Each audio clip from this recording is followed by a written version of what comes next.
வணக்கம், நான் உங்க friend Jaya Srinivasan. Welcome to veggies recipe.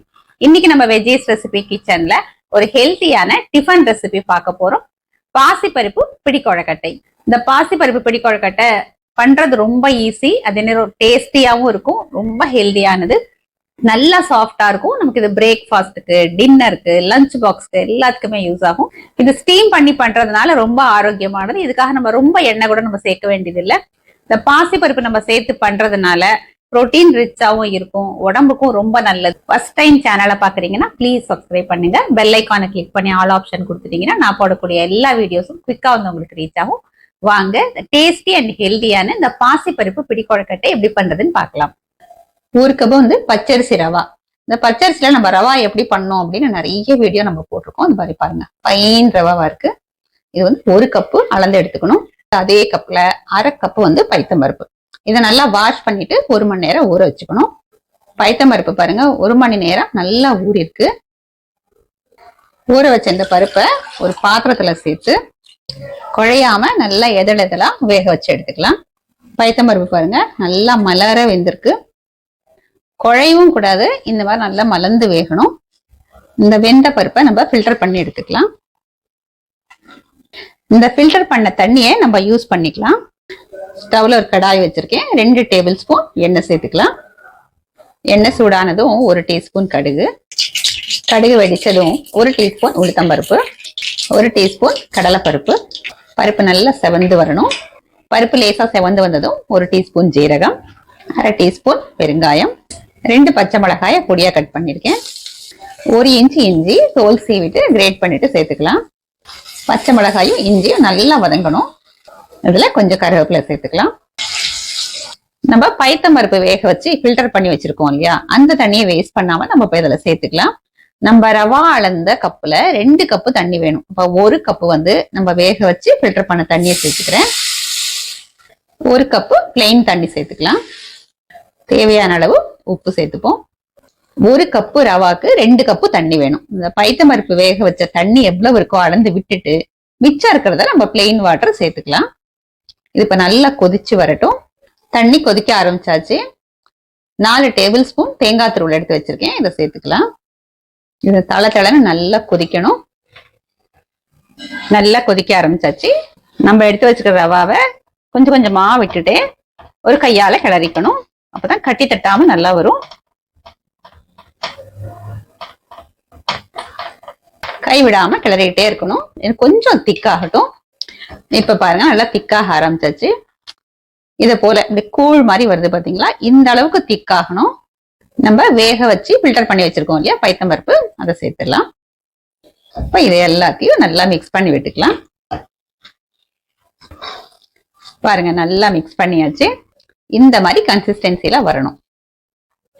இதுல ஒரு கைப்பிடி அளவுக்கு பொடியா கட் பண்ணிருக்கிற கொத்தமல்லியை தூவிக்கலாம்.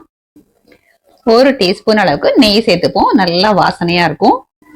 இப்ப ஸ்டவ் ஆஃப் பண்ணிக்கலாம். இதை ஒரு தடவை நல்லா மிக்ஸ் பண்ணி விட்டுருவோம். கொத்தமல்லியும் நெய்யும் சேர்த்துருக்கோம் இல்லையா, அது ஃபுல்லா மிக்ஸ் ஆகிற அளவுக்கு நல்லா கலந்து கொடுத்துடலாம். இப்ப ஒரு மூடியை போட்டு மூடிடலாம். இது கொஞ்சம் கை பொறுக்கிற சூடு வந்ததுக்கு அப்புறம் நம்ம பார்க்கலாம். பாசிப்பருப்பு பிடிக்கொழக்கட்டைக்கு நம்ம கிளறி வச்சு கொஞ்சம் நேரம் ஆயாச்சு. இதுக்கு வந்து கை பொறுக்கிற சூடு வந்தாச்சு. இந்த மாதிரி ஒரு ஸ்டீமர் பிளேட்டோ இல்லைன்னா இட்லி ஸ்டாண்ட் எது வேணாலும் நம்ம எடுத்துக்கலாம். அதுல வந்து வாழை இலை இருந்தா வாழை இலை போட்டுக்கோங்க, அப்படி இல்லைன்னா லேசா எண்ணெய் அப்ளை பண்ணிட்டோம்னா ஒட்டாம வரும். இப்ப இத வந்து நமக்கு பிடிச்ச ஷேப்ல நம்ம பண்ணிக்கலாம். பால் மாதிரி ரவுண்டாவும் பண்ணலாம், இல்லைன்னா இந்த மாதிரி சிலிண்டர் ஷேப்ல இப்படியும் பண்ணிக்கலாம். இந்த மாதிரி பண்ணிட்டு ஒவ்வொன்னா நம்ம இதுல அடுக்கி வச்சுக்கலாம்.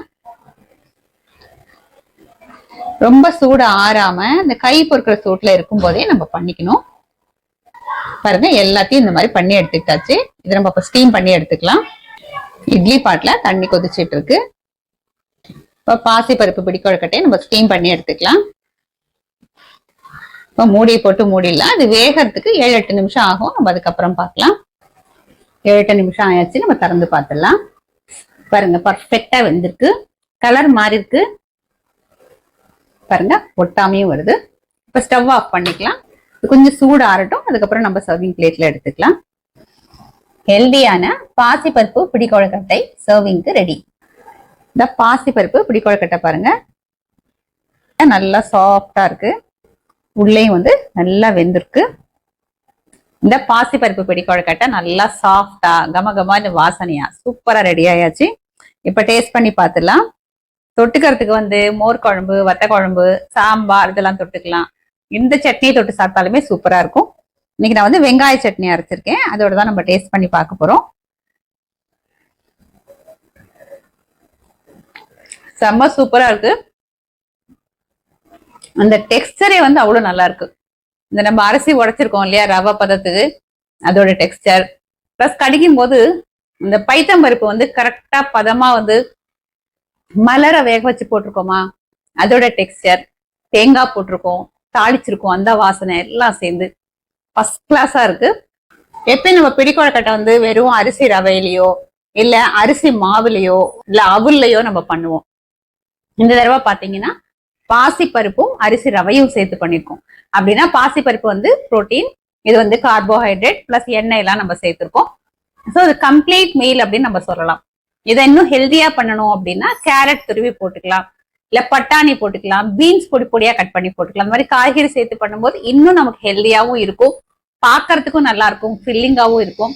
இது வந்து பிரேக்ஃபாஸ்ட், டின்னர், பிரஞ்ச் முடிச்சு சாயந்தரம் பசிக்கும் இல்லையா, அந்த நேரம் சாப்பிடுறதுக்கு, ஈவன் லஞ்ச் பாக்ஸ்க்குமே வந்து பெர்ஃபெக்டா இருக்கும். இந்த அரிசி ரவையை உடைச்சு நம்ம ரெடியா வச்சிருந்தோம் அப்படின்னா இந்த பாசிப்பருப்பு பிடிக்கொழுக்கட்டை பண்றதுக்கு ரொம்ப டைம் எடுக்கவே எடுக்காது, ரொம்ப குவிக்கா பண்ணிடலாம். ஹெல்தியான அதே நேரம் நல்ல டேஸ்டியான இந்த பாசிப்பருப்பு பிடிக்கொழுக்கட்டை கண்டிப்பா இதே மெத்தட் நீங்க ட்ரை பண்ணி பாருங்க, ரொம்ப பர்ஃபெக்டா வரும். ட்ரை பண்ணி பார்த்துட்டு எப்படி வந்ததுன்னு கமெண்ட்ல சொல்லுங்க. லைக் பண்ணுங்க, உங்க ஃப்ரெண்ட்ஸ் அண்ட் ஃபேமிலியோட ஷேர் பண்ணுங்க. புது ரெசிபியோட நாளைக்கு நான் உங்களை மீட் பண்றேன். தேங்க்ஸ் ஃபார் வாட்சிங்.